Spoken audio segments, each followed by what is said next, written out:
सभी लोगों को जय माता दी।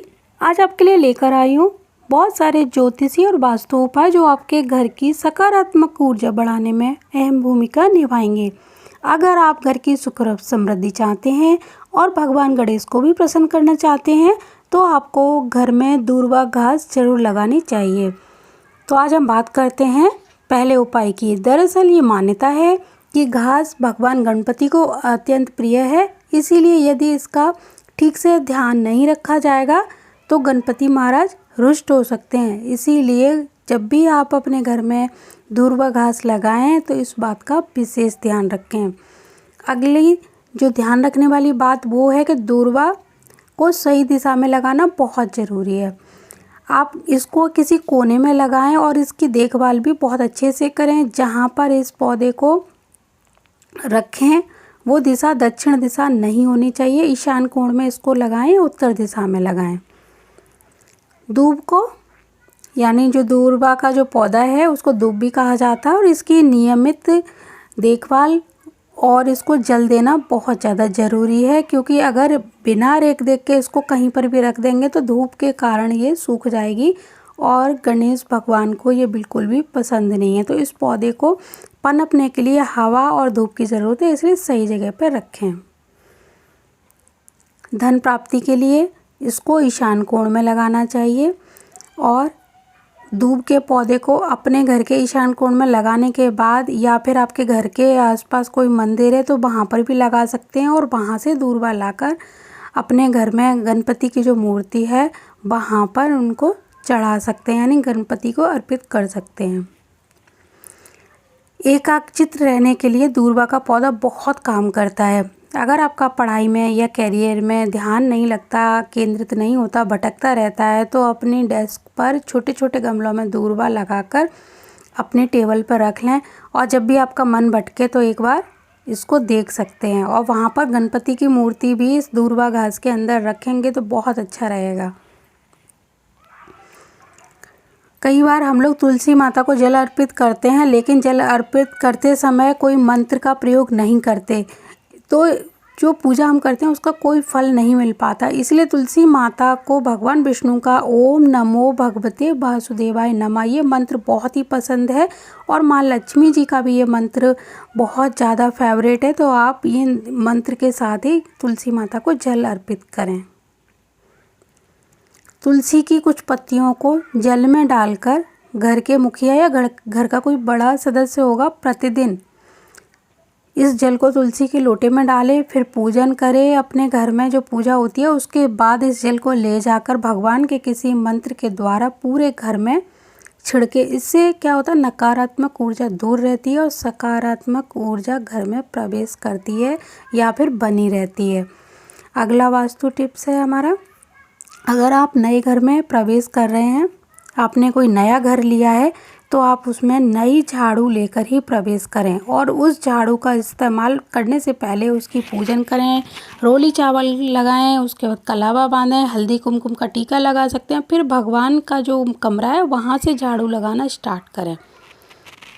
अगला हमारा वास्तु टिप्स रहेगा, नया घर बनाने के लिए कुछ चीज़ें जैसे शुभ तिथि पर ही लगानी चाहिए। वो चीज़ें क्या हैं, जैसे दहलीज का निर्माण आप कर रहे हो, घर का लेंटर और नीम की खुदाई, इनमें भी पंचक जो मुहूर्त होता है एक वो शुभ नहीं माना जाता, उसका विचार किया जाता है। तो इसको टालने के बाद ही इन चीज़ों का निर्माण करना चाहिए।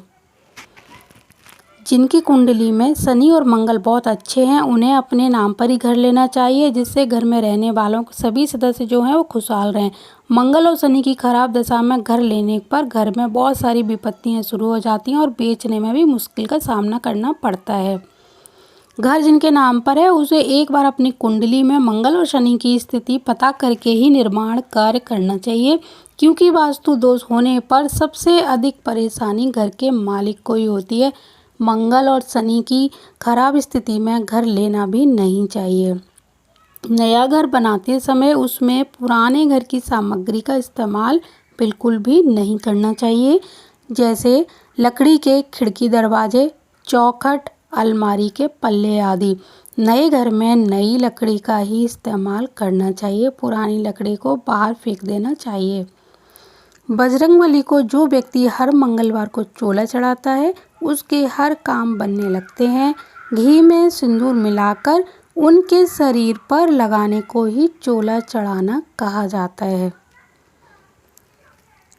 बजरंगबली के बहुत सारे उपाय हैं। जो लोग चोला नहीं चढ़ा सकते जैसे, तो वो क्या कर सकते हैं, चोला का जो सामान होता है, सिंदूर, चमेली का तेल, लंगोट, ये सारी चीज़ें मंदिर में पुजारी जी हैं उनको दे आएँ और अपने परिवार के किसी सदस्य के नाम से वो चोला चढ़वा देंगे, क्योंकि मंदिर के पुजारी तो चोला चढ़ाते ही रहते हैं। तो आप ये उपाय कर सकते हैं। महिलाएं घर में किसी सदस्य के नाम से हर मंगलवार को चोला का सामान मंदिर में दे आएँ, तब भी आपका ये कार्य सफल हो जाएगा। अगर आपको बहुत क्रोध आता है, मन कंट्रोल में नहीं रहता, तो आप एक चांदी की चेन गले में धारण करें। पहनने से पहले कुछ देर के लिए इसे गंगा जल में भिगोकर गायत्री मंत्र के एक माला जप के साथ अभिमंत्रित करें, फिर पहने। काफ़ी फर्क पड़ेगा और हर हफ्ते ऐसा करते रहेंगे तो और भी ज़्यादा सकारात्मक लाभ मिलेगा। अगर आपको नौकरी मिलने में परेशानी आ रही है तो आप एक चांदी का चौकोर टुकड़ा अपने पर्स में हमेशा लपेट कर रखना शुरू करें, या फिर उसका कोई लॉकेट बनवा लें। लेकिन इस बात का विशेष ध्यान रखें कि जो पर्स आपका हो वो चमड़े का नहीं होना चाहिए, तभी ये उपाय काम करेगा। यहाँ मैंने लिख भी दिया है, आप और अच्छे से डिटेल में पढ़ सकते हैं।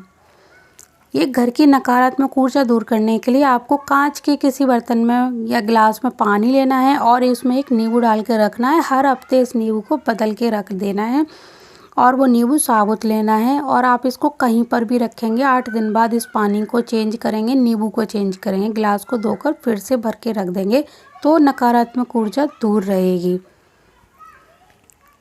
केवल आपके घर का निर्माण ही आपकी उन्नति में या आपकी अवनति जो होती है उसमें बाधक या जिम्मेदार नहीं होता है। इसके पीछे आपके दाएं बाएं, अड़ोसी पड़ोसी का मकान, घर, हॉस्पिटल, जो कुछ भी बना है आपके घर के आसपास, वो सब जिम्मेदार होता है हमारी उन्नति और अवनति के लिए।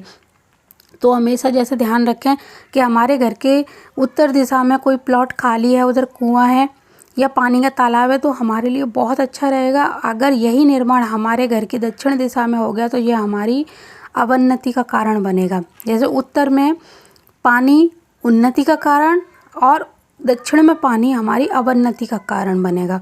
तो इसी तरह हमारे अड़ोस पड़ोस, हमारे आगे पीछे, दाएं बाएं, सब चीज़ हमारे घर को, हमारे घर के वास्तु को प्रभावित करती है। तो ये थे कुछ वास्तु टिप्स जो आपने कुछ सुने भी होंगे, कुछ नहीं भी सुने होंगे। अगली बार और लेकर आऊँगी।